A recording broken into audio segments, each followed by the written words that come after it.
Some background on old Melrose town I'd like to tell you about. For many years now we've been suffering from a deep and dusty drought. In the 80s, Lake Swan was one big lake with an island in the middle. We'd canoe out there without a care, we'd fish, we'd play the fiddle. In the 90s our lake had split in two with the small canal to link 'em. Today that canal is bone dry, the lakes just keep shrinking. Docks ringing the shore are 15 feet high and dry, look like gazebos on stilts, trying to touch the sky.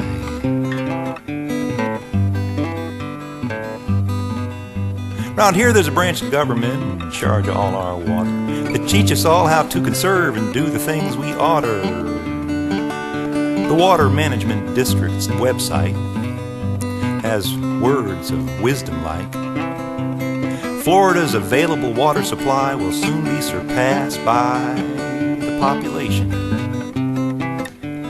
Pretty heavy stuff, so on account of that, we water our lawns on certain days, use low-flow shower heads. Heck, lots of us got rid of our lawns, use native plants instead. We got rain barrels, high-efficiency johns, dual-action flushing, and the list goes on and on.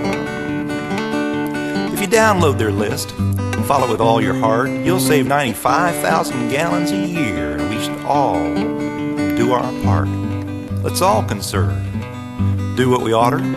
Let's all preserve our precious water. Keep our Florida aquifer safe and sound, aquifer safe and sound underground. That's your part. You just jump right in as it comes around again on the guitar. Here it comes. Keep our Florida aquifer safe and sound, aquifer safe and sound underground. Not bad, you guys can sing. Well, I'll tell you about Eugene Kholov, a Canadian oral surgeon. Had deep pockets of fancy for fishes, mostly a Siberian sturgeon. He thought he'd raise a few as pets, only trouble is, the law thought 1,600 fish was much more like a biz. Keep our Florida aquifer safe and sound, aquifer safe and sound underground. You know, in Canada, it's perfectly legal to raise local lake sturgeon. So what is this obsession with Siberian sturgeon? Are they that much cuter and cuddlier than lake sturgeon? What motivated Mr. Kholov to illegally import 120,000 fertilized eggs anyway?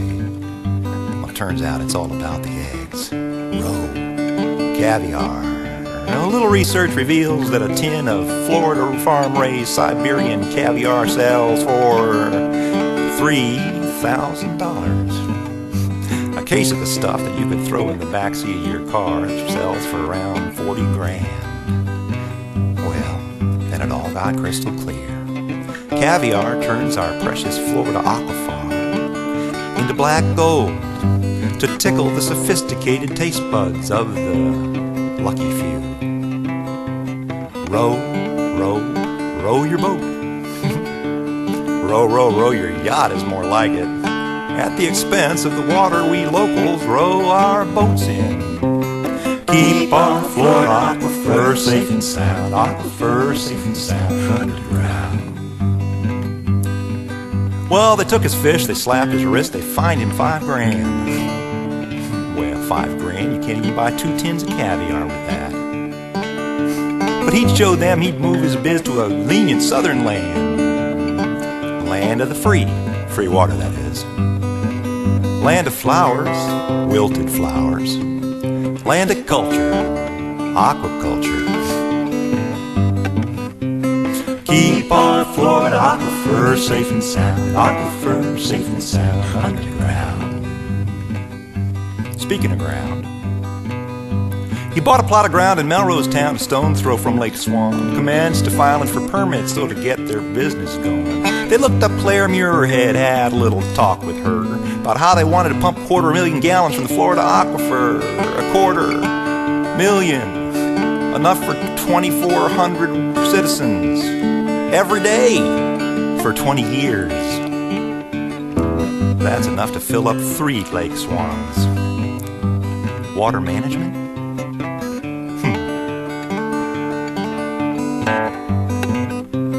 Keep our Florida aquifer safe and sound, aquifer safe and sound in the ground.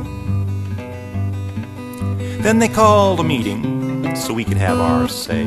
The fish farm guy from Canada could explain our cares away. Well, it didn't exactly go like that, and it didn't go too well.